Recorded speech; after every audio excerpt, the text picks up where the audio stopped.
Salut à tous, c'est Ted Kent. Aujourd'hui, vidéo un peu spéciale, je ne vous fais pas comme à mon habitude des défis PVM. Vous l'avez vu sur le titre, je vais vous parler d'une match qui est passée, qui est toujours d'actualité. Les armes légendaires. Pour cette vidéo, j'ai fait appel à plusieurs personnes en école d'ingé, puis un prof de maths pour vérifier les formules. J'ai essayé de répondre à toutes les questions qui traînaient sur le forum et en jeu.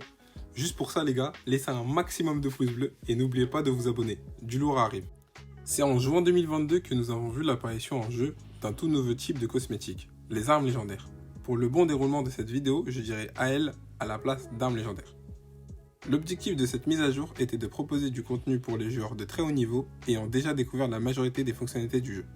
C'était aussi l'occasion pour eux d'ajouter un nouveau type d'équipement ultra rare, autre que les Dofus, à arracher aux griffes des monstres. Découvrez en détail le fonctionnement de ces armes exclusives dans ce devlog.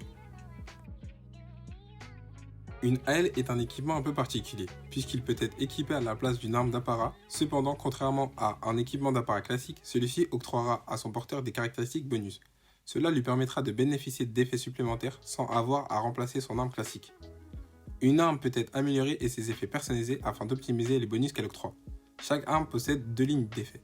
L'effet primaire, dommages élémentaires ou caractéristiques d'un élément spécifique, par exemple des dommages feu ou de l'intelligence.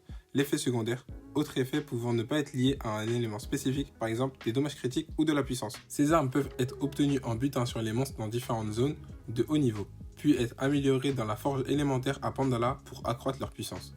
Pour ceux que ça intéresse, comment améliorer son arme, j'ai mis le lien dans la description et tout est expliqué là-bas.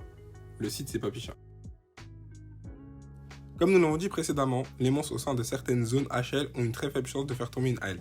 Une fois vaincu cependant, vous devrez valider plusieurs conditions pour espérer pouvoir récupérer une AL à l'issue d'un combat. Première condition, avoir validé le succès de la famille de monstres de la zone. Deuxième condition, avoir validé le succès basique du donjon de la zone. Troisième condition, avoir un niveau supérieur ou égal à 180. Chaque zone concernée abrite sa propre AL. Voici la liste de celles incluses dans cette mise à jour. Je les ai rangées par ordre, de la plus lucrative à la moins lucrative. Les remparts avant donnent Miyagi le marteau endormi. PNJ ou prendre la quête. Les familles montables sur la zone sont Mécaphore et Gordon Braquemarien. 21 045 Kama, total du prix des ressources à l'unité de la zone. La map où je vous conseille de farm. Zone suivante. Tannerie Écarlate donne Nomezawa la baguette endormie. PNJ ou prendre la quête. Famille montable sur la zone Gordon Bontarien. On descend pas mal avec 13 182 Kama, total du prix des ressources à l'unité de la zone. Map conseil à farm. Zone suivante. Le bastion des froides légions donne Suku l'épée endormie. PNJ ou prendre la quête. Familier montable sur la zone aucun. 12 957 Kama, total des prix des ressources à l'unité de la zone. Map conseil à farm. Zone suivante. Gizgul. Le village dévasté donne Eiji la hache endormie. PNJ ou prendre la quête. Familier montable sur la zone aucun. 12 360 total des prix de ressources à l'unité de la zone. Map conseillée à farm. On enchaîne avec la cité Dorado donne Izusu la pelle endormie. PNJ ou prendre la quête. Familier montable sur la zone Coqui roule et Serpi plume. 6 929 Kama, total du prix des ressources à l'unité de la zone. Map conseillée à farm. On part sur l'île Sakai, donne Momako les dagues endormies. PNJ ou prendre la quête. Familier montable sur la zone aucun. 5603 Kama, total du prix des ressources à l'unité de la zone. Map conseil à farm.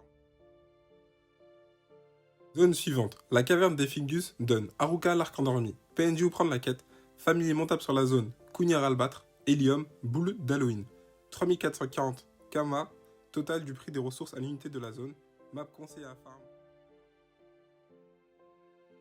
Pour finir, l'arbre à canne donne Kinoro le bateau endormi. PNJ ou prendre la quête. Familier montable sur la zone Tifux Tigré, La Chose, le tout cancre. 2841 Kama, total du prix des ressources à l'unité de la zone. Map conseil à farm.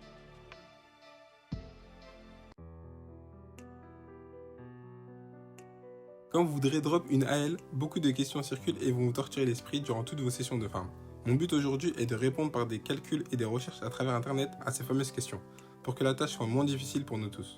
N'hésitez pas à participer au concours, tentez de gagner 1,5 million avec lesquels vous pourrez investir dans une AL. Le gagnant de la semaine dernière était VapoDT, tout sera écrit en description pour y participer.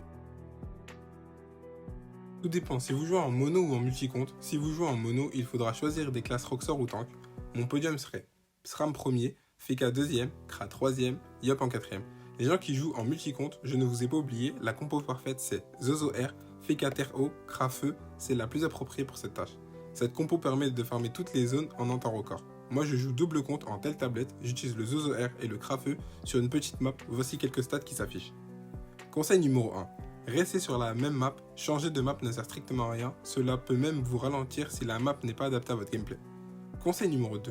Prenez une grande ou petite map selon votre compo et le farm de la zone. Le spot farmé s'il est adapté à votre gameplay vous fera gagner un temps précieux. Avec le même taux de drop que le Vulbis, la quantité de monstres à tuer est énorme, ne correspond pas à la réalité. Mes amis et moi, nous sommes partis collecter des informations d'une cinquantaine de joueurs, une partie sur le forum, l'autre en jeu. On a donc établi une moyenne qui est aux alentours des 8000 mobs avant que l'AL ne tombe. Si le taux de drop était de 0,01, égal à celui du Vulbis avec bonus pack qu'on appellera BP dorénavant passerait à 0,025, la moyenne serait de 46 210. J'ai alors demandé à un jeune homme en école d'ingé, en partant de la base des 8000 mobs, de nous trouver un taux de drop représentatif. Ce qu'il fit, il nous a trouvé un taux à 0,06 avec BP à 0,009. À partir de là, j'en voulais plus. J'ai alors demandé quelle serait la formule pour calculer ton pourcentage de drop sur le nombre de monstres que tu as tués. Je vous affiche sa formule juste ici. Exemple, 46 210 mobs tués, tu as 98% de chance d'avoir obtenu l'AL. C'est ce qu'on appelle de l'échantillonnage. Un technicien a mis cette formule dans un tableur Excel et grâce à lui, vous pourrez configurer les paramètres par défaut, le taux de drop, personne dans votre groupe, monstre à tuer, seconde par combat. Toutes les consignes sont sur le tableur. Si vous relevez des anomalies, mon équipe et moi sont à votre entière disposition. Écrivez juste dans l'espace commentaire.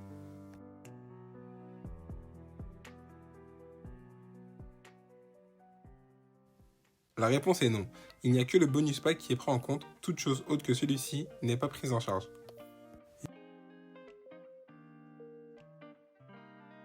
Cette question, je pense, est celle pour laquelle vous êtes venu sur cette vidéo.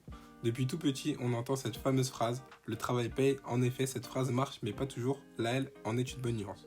Farmer plus de mobs augmentera votre taux de drop, mais ça a ses limites.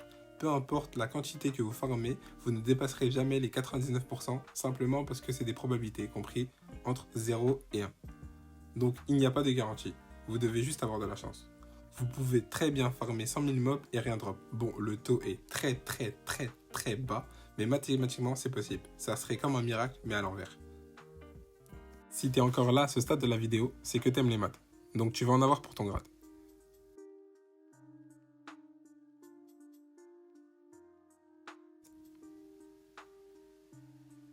Partons du principe que on est 5000 à farm les AL et on prend le 1% des plus poissards, sur le taux d'obtention de drop de 0,009. 50 personnes sur ces 5000 auront aux alentours de 51 170 mobs à tuer, ce qui équivaut à 18 jours et 18 heures de farm sans interruption. RIP ma boy.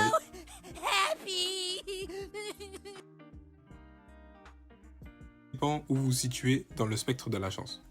Le jeu nous autorise à faire un maximum de 800 combats jour. Au-delà, votre compte est bloqué, vous ne pouvez plus combattre, il faut attendre. Comme il y a 1 à 4 monstres par combat, vous multipliez par 2 vos 800 combats et ça fait 1600 monstres.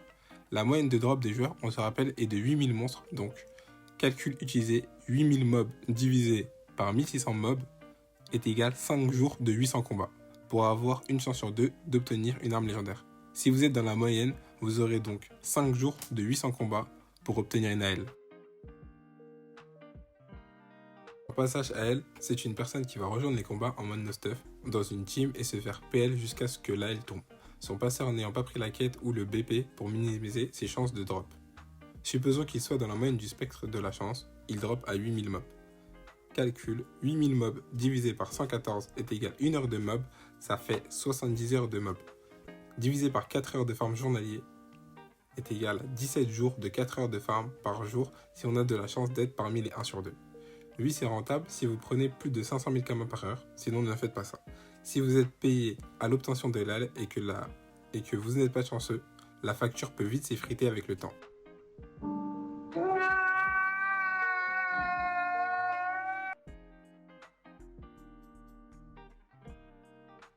Dans une zone difficile à farm, mais vous avez envie d'enchaîner les combats. Cependant, vous avez peur que si vous recrutez quelqu'un, cette personne drop à votre place.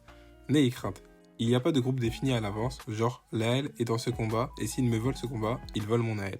C'est comme si vous jetez des dés et que lui fait 6. Cela ne vous empêchera pas de faire 6 et donc 2 personnes peuvent choper une AL en même temps ou une personne peut choper plusieurs AL, etc. Chaque mob est égal à une AL. Donc un lancer de dés, donc 4 participants vs 4 monstres est égal 16 AL possibles qui peuvent être drop. C'est bientôt la fin de cette vidéo, quelques mentions honorables. Petit 1.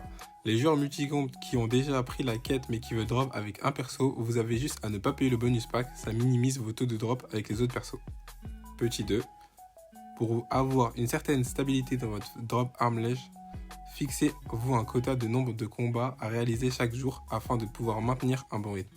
Grâce à cela, vous pouvez tenir votre quota de monstres tués en multipliant par 2 votre nombre de combats. Maintenant, big up aux personnes qui m'ont aidé pour cette vidéo. Suzuki, script, maths et mathématiques et agent. AJ, source. Fadou, technicien Excel. Strato, formule. Todak, technicien Excel. Possessed script. Merci. Prochain. Solotage Silar Isramer 200.